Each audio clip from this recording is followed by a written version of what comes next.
nice music. Good evening, Molweni, Sanbonani. Thank you for coming through. You know the funny thing is that last week the conversation was about side chicks and baby daddies or whatever, and then it's packed. And then when it's time to speak about the important things, like money, the black people are not here. So today we want to talk about how, Bethany, do you mind closing that door for me there? How we people interact with money, because seemingly we are living in a dual economy and we seem to engage the money differently than other people.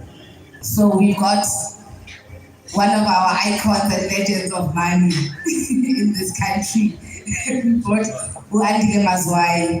A lot of us have seen his trajectory, his success, how he's maneuvered. But I think that what's most important for me in this conversation is that the backstory behind that.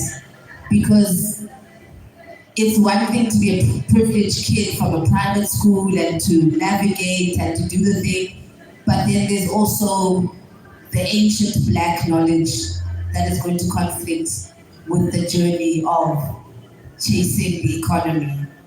And I wanted us to maybe unpack how we as black people relate with money and how it's different from other races, and how also the class systems, because also we relate with money according to class. So I'm just going to give you the way to just unpack us as black people. I saw an interview where you saying that you used to buy a car every time something happened or something. So I'm sure that you've got full circle, and we kind of just want the journey of that, the black success, the black diamond, but really the reality is that there's no such thing as black diamond. So, or maybe there is. So I hand over to you, put Andile Mazwai. Can put your hands together, guys.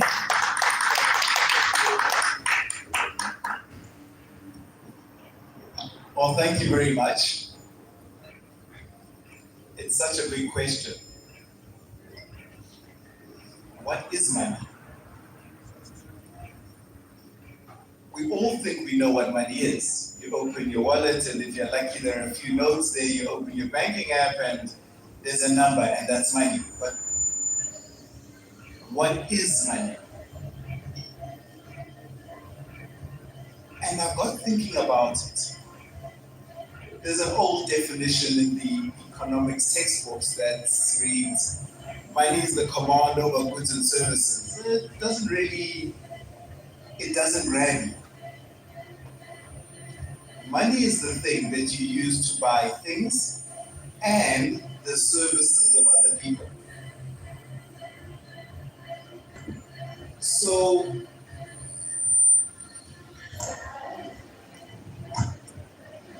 money then, at its core, represents labor.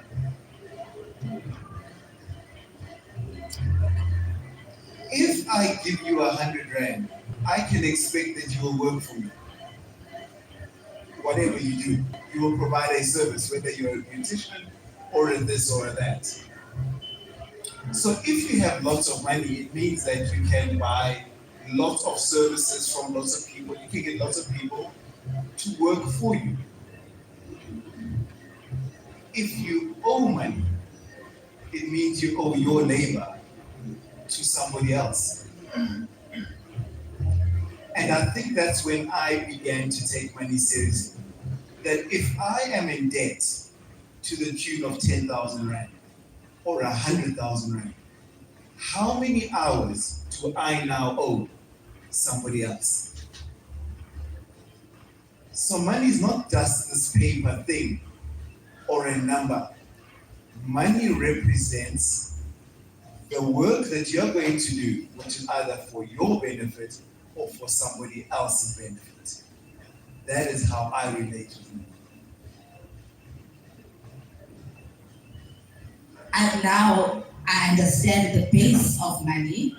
I want to understand the black experience with money. Like, there are, the black diamonds like to say that you must work hard, but we all know that it's not quite like that. So can we unpack that a little bit?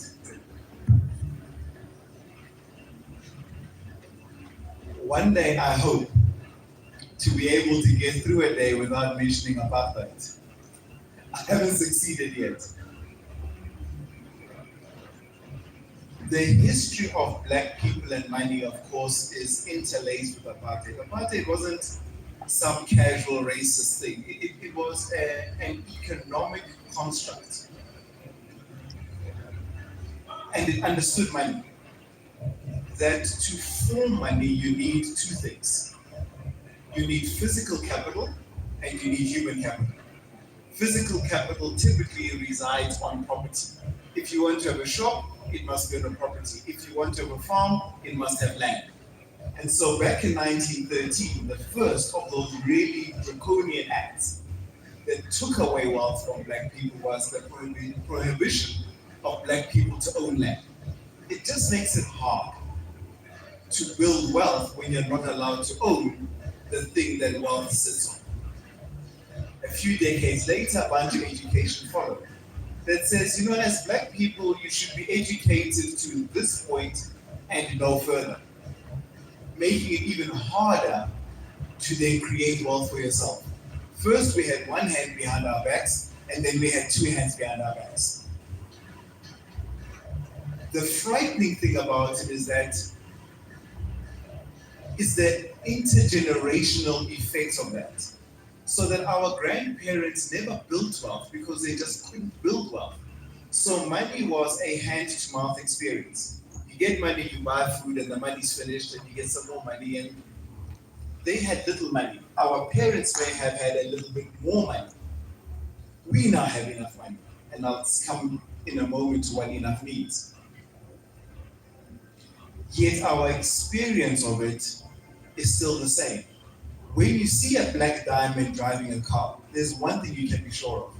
It's the most expensive car that they could buy. Not the cheapest one. It's the most expensive. And we still are perpetuating this economics of poverty that says, when I have it, I must spend it. When I have it, I must spend it because this is how we grew up. Our parents related with money that way, as well as our grandparents. The idea of saving and building for something else just didn't form part of a normal dinner conversation. I also want to say, guys, there's microphones that side. I don't want to hog the space. Please, can you also, it's a conversation. You can just jump in whenever you need to. You keep running away from the politics around money and blackness and black tax and the whole conversation around, are we just lazy? Or what is it? What are the economic barriers? As somebody who's already gone inside there, what are the barriers that are there that are the reason black people are not getting empowered and not getting somewhere? The golden thread that I will stay with is firstly our attitude towards money. The economy is out there. The economy is big. The black economy is out there. But all economies start in our own households. What is my income? What are my expenses? And what do I have left over? I'll underpin it by the way in which we, as black people, talk about money. When we talk about money, and we are talking well about it, we talk about how well we consume. Me, I'm the first one to get this new thing. I'm the only one who bought this. And that becomes our natural conversation. If you see a group of black gents talking about money, they're talking about how well they consume. Me, my scotch, I only drink this one. And they're talking about the ones that are expensive. I'm only going to pick on Jewish fellows because I have many Jewish friends. And I'm often amazed at how not only their generation, which is my generation, but even their children, they talk about the production of wealth, not the consumption. When they talk about Apple, they're not talking about the new i14 Pro Max and Tonton. They're talking about Apple shares because they own them. And they know that they're up or they're down in the past week. And should they be buying more or not buying more? And then you suddenly think, as black people, all of these things that we love to consume, most of them are listed companies where by choice you can choose to buy an Apple product or Apple shares. One will finish your money, the other will grow your money. Yet what do we choose to do? And this is the perpetuation that I talk about, the consumption of money that becomes a norm. And then you become weird when you say, no, me, I still have an iPhone 8, but I bought iPhone shares. I mean, Apple shares. Hi, people look at you like, oh, and you don't know what's what. Yet, when we look at our white brethren, when you look at the car that they drive, often it's the cheapest, respectable car. If it's in a range, it's the low one in the range, not the top one with the shiny things. Leave the shiny things and rather go and save your money. So to your point then, if we are serious about the economy and claiming the economy, first we must be serious about our household economies. Talk to one another. Most of us are living in a household where we're not just one person. A typical household will have a breadwinner or two. Will have dependents if you're black, who are younger than you, and dependents who are older than you. Now you're squeezed. And I get it. You work hard, and your money goes to feeding the youngsters, and your money goes to feeding the older ones. And whatever is left, you say, me, I'm going out. I'm going to go enjoy my life. Of the little that's left, it's for me. Then Mazwai say, are you saving? Saving. Whew. It's such a boring thing. But who are you saving for? If not your future you. We've got nothing to save. I'll come to where you have nothing to save. You are saving for your future you. I will argue with you on that. Right now you're 20 something, you're 30 something. And you're hustling. You're earning something. You got a job, you got a side gig, you're making it work. Somehow you're making it work. And you kind of figure you will have the ability to do this for as long as it takes. But go back to your household. These old people that you're supporting, do you think you'll never be old? They used to hustle. They no longer can hustle. When you're 70 something, 80 something, you can't hustle anymore. So when you say you can't afford to save, can you afford not to? Or are you going to do to your kids what your parents have done to you? To say, now I'm 70 and you are my pension plan. I think it's unfair. And I think as hard as it is, and I'll give you some numbers to throw around, as hard as it is to save, for every month you're not saving, you are saying, when I am old, I expect somebody else to look after me. And I don't think that's fair.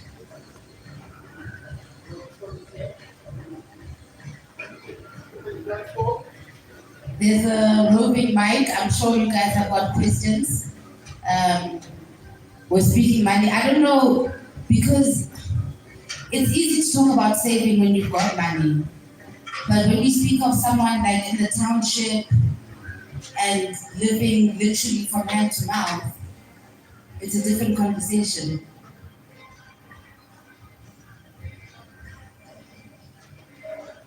Saving is hard. What's much easier is spending the money that you have, because you grow into your money.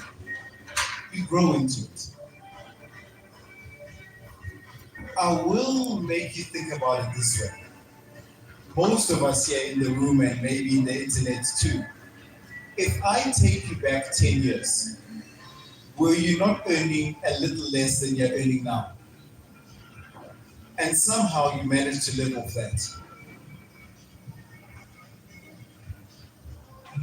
Saving is not spending it all at once. That's all saving is. It's not this draconian thing. So a typical South African will earn 10,000 Rand a month. And from that, you must put a roof over your head, including your older and younger dependents. You must find a way to get to work and back, and you must put food on the table. To try and make that work with 10 is hard. But I promise you, it's not much easier at 20, and it's not much different at 5. People who are earning 5,000 a month will tell you that it's hard. People earning 10,000 a month will tell you it's hard, even at 20. And we often make the mistake of saying, I'm earning 10. When I'm earning 12, I'll save. But we said that to ourselves when we were earning 5. And now we're earning 10 and we're still not saving. So here's a way just to think about it. And here I'm going to give a big plug to Chat GPT. I'm at that age where I get excited by technologies. There was a time you needed a financial calculator and a degree to work these things out. Now just go to Chat GPT and just ask the question. And the question is, if I'm earning 10,000 a month, how much do I need to save for me to earn that money from my investments so that I could afford not to work and still get 10,000? It's actually quite a complex financial question, but things like ChatGPT or financial advisors, but I like ChatGPT because these financial advisors will ask you questions that you really don't want to answer, like, so how much are you saving now? Each. Here's a way to think about it. Think of saving 1/10 of what you have. So if you're earning 10 a month, you're taking home 10. If you really try hard and you squeeze here and you squeeze there, can you live on 9? Can you live on 9? And if you can save 1,000 Rand a month, I know it's not easy. If you can save 1,000 Rand a month and then you put it away, this is what saving is. You put it away. You need to save for about 100 years for you to get an amount of money that's going to replace your income. Now, I accept it's a long time. This is where investment comes in. I'm talking about taking your 1,000 Rand and sticking it under your mattress wherever people keep that money. I don't know. I don't know. Yeah, so far. I don't know. Saving alone is not enough. It really does take you 100 years. But if you take that same 1,000 Rand and you put it in an investment, not a fancy one, forget all crypto and these funny get rich quick things. Just any ordinary investment, unit trusts, the same 1,000 Rand will get you that result in 24 years instead of 100 years. Again, it still feels like it's very far away. But if you're 25, at 50, you could put yourself in a position where you are earning income from your investments that's equal to all of your hustle. Now you think about it and say, yeah, I mean, I'll never be 50. And I always remind you, look at those people who you are feeding in your house who are 50, who thought they would still be hustling, and they're not hustling. So even if you start at 35, you'll get there at age 60. You can even start at age 50 if you still have some juice, and you'll get there in your mid-70s. It's always better to start sooner, but it's never too late to start, unless you want to condemn your kids to the same fate that you have of having to feed older people. So yeah, you have to save, you have to find a way, and just save it for yourself. Good evening, guys. So look, I hear you. I think the one thing I would want to ask is that you're saying unit trust, right? The problem I don't think is always being invested.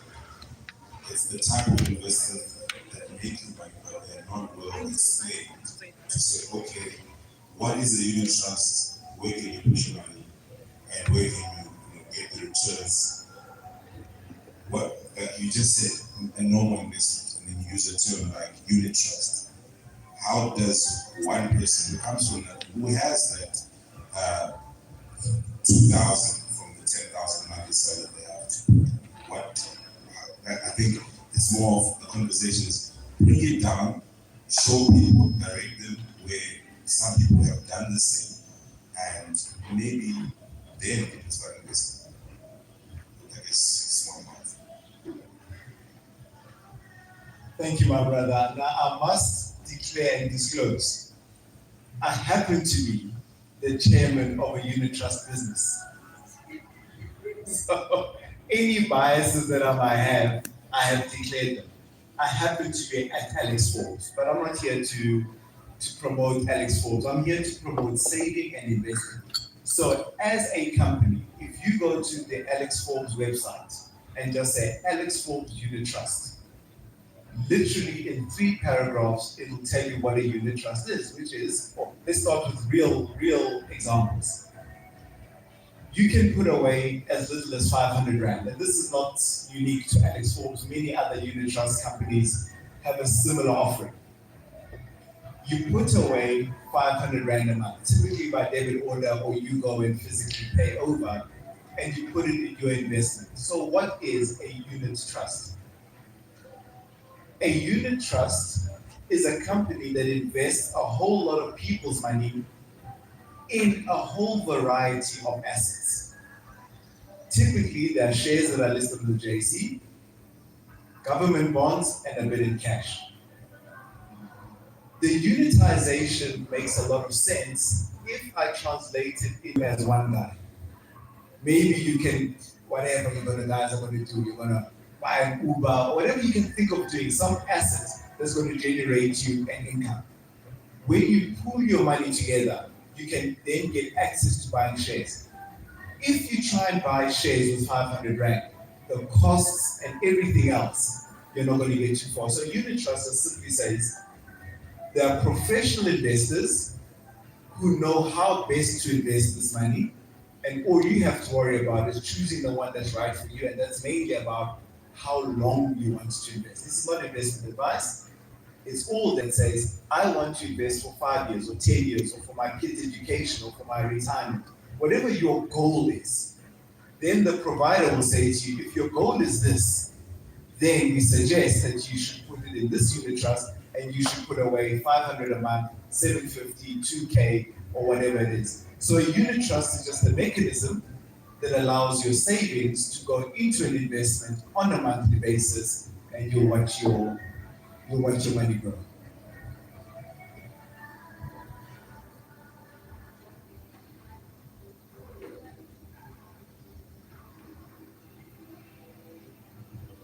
Thanks for that informative response. Very helpful. And then I think the follow-up would be, I'm on your website now, and I think I haven't really got much into it.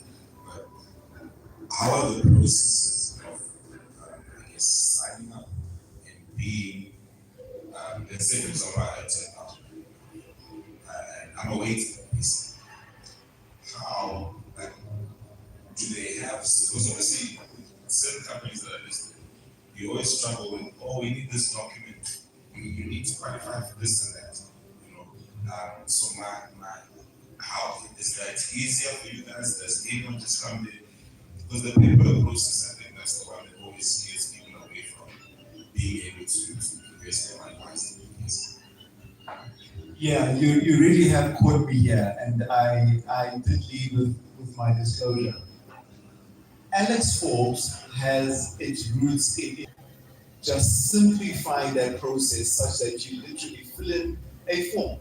It should be no more difficult than getting a to earn the rights to look after your money.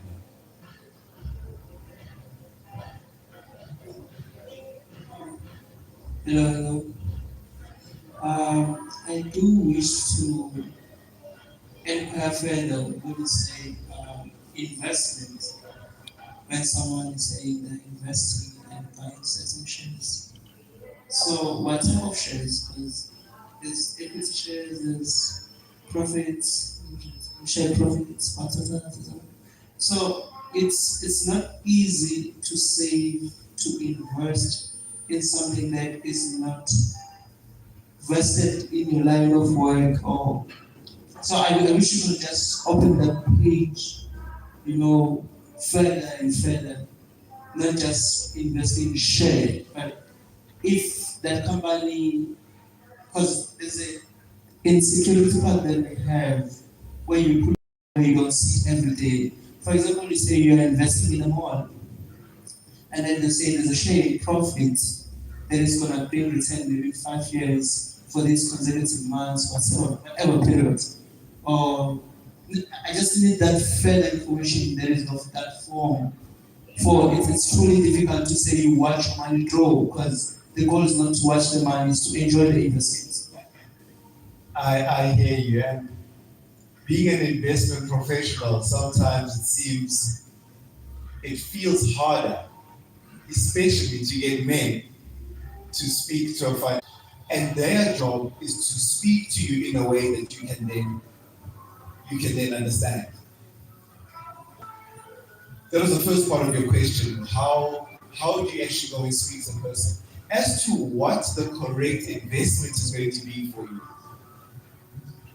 the guidance I've always given people is make sure that you understand what you have bought. Shares are typically shares that are listed on the JSE. Now, now, or MTN are listed. You can easily understand how MTN makes its money. People buy airtime and it makes its money like that. You've got a good idea. SAB, you have an idea of how they make money. People often come to me and they say, what about crypto? I ask them, how does crypto make its money? Because I don't know.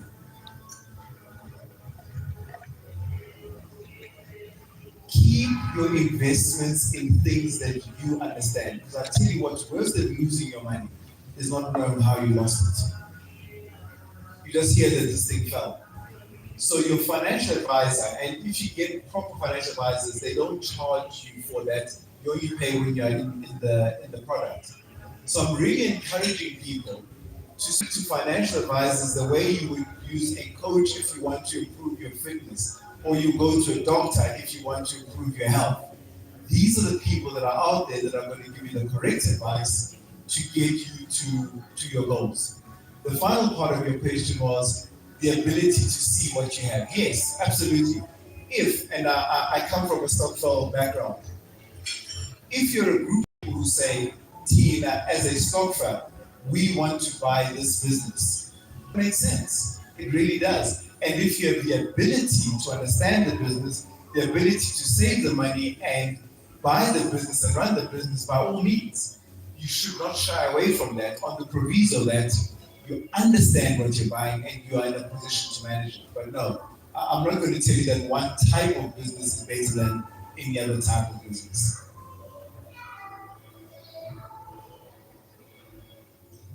Hi, we good. Thank you so much. Okay. I just wanted to find out, so since you're speaking about investment, how is your take in property investment?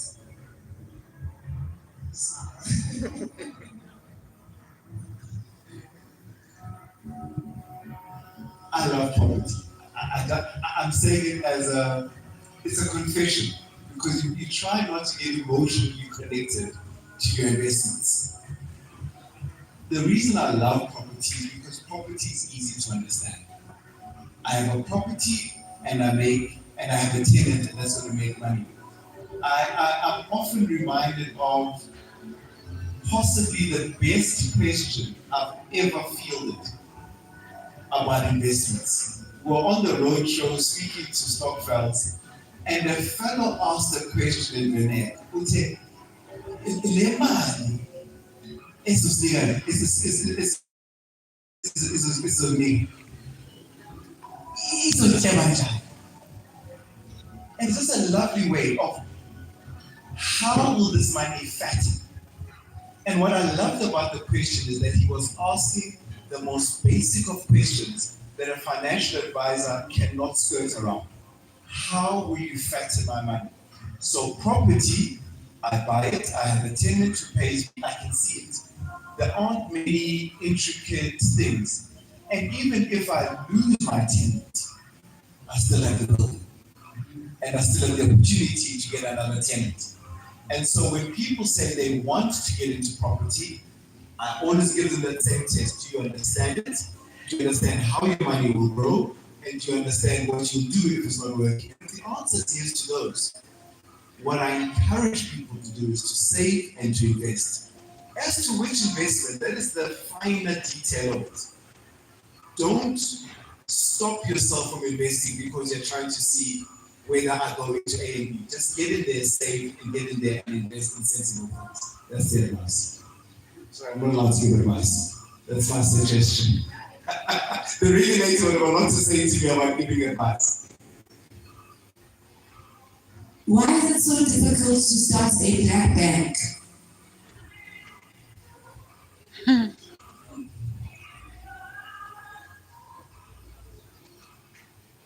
I hate to answer a question with a question, but here I have to. What will this black bank do that the white bank doesn't do? Why must the wealth go to the West? And why can we not have our own reserves? Because the chairman of a black bank is a friend of mine, I have to say that we do have black banks. What African bank are black banks? So Are they really? Because you often hear that something is black owned. I don't know how we give feedback, but you often hear things are black owned and then somewhere along the line just find out it's a PE deal. So is it like authentically black?